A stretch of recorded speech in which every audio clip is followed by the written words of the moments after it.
Nata karon sa Gear Up Cebu to witness their biggest, as in biggest sale, clearance sale ni nila kay this helmet nga ako nakuptan karon.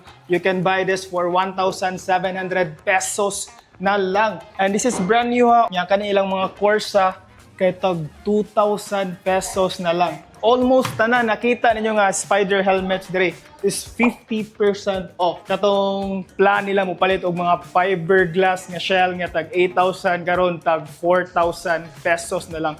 Paunhalay na lang, as you can see, gamay na lag stocks dire kay grabe ka low na mga presyo kay mamalhin na ni sila no for a better space, and tanan naa diri nga empty helmets is 50% off. Again, empty helmets, one of the best helmets in the world.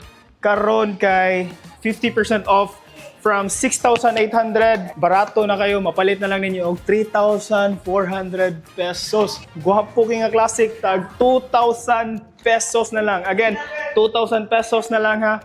Nomad Camino. Stinger S. Barato na lang gani, tag 1,600 na lang. 1,600 na lang ha. Guwapo king helmet.